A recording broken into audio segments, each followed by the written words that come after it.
Доброе утро! На маленькую елочку он так, друзья, похож. Хрупкий и колючий многолетний хвощ.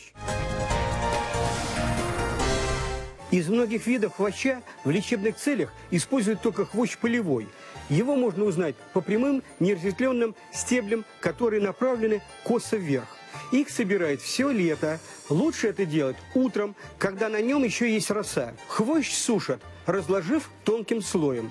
В стеклянной таре он хранится до 4 лет. Изначально на Руси хвощ использовали только в хозяйственных целях.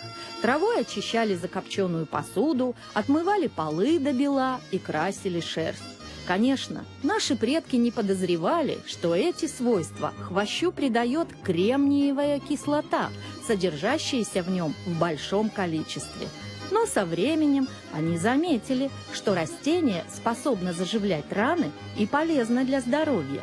Хвощ хорошо очищает кровь, выводит лишнюю воду без нарушения солевого баланса и не вымывает калий. Хвощ оказывает стимулирующее действие на кору надпочечников, снижает уровень сахара в крови, регулирует обмен веществ и предотвращает отложение камней. Употребление хвоща способствует накоплению кальция, что улучшает состояние волос, зубов и костей.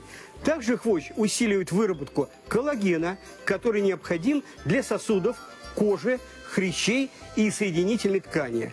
Его регулярное применение помогает при суставных заболеваниях и хроническом кашле. Полезные свойства хвоща обусловлены его составом.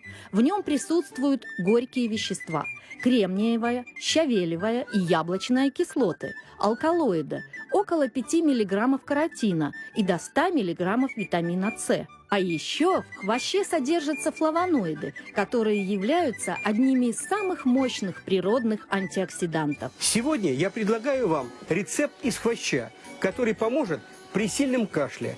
Положим 1 чайную ложку в термокружку и зальем горячим молоком. Через полчаса настой нужно процедить, добавить небольшой кусочек сливочного масла и выпить это маленькими глотками. Кашель быстро пройдет. Так что будьте здоровы без всякой химии.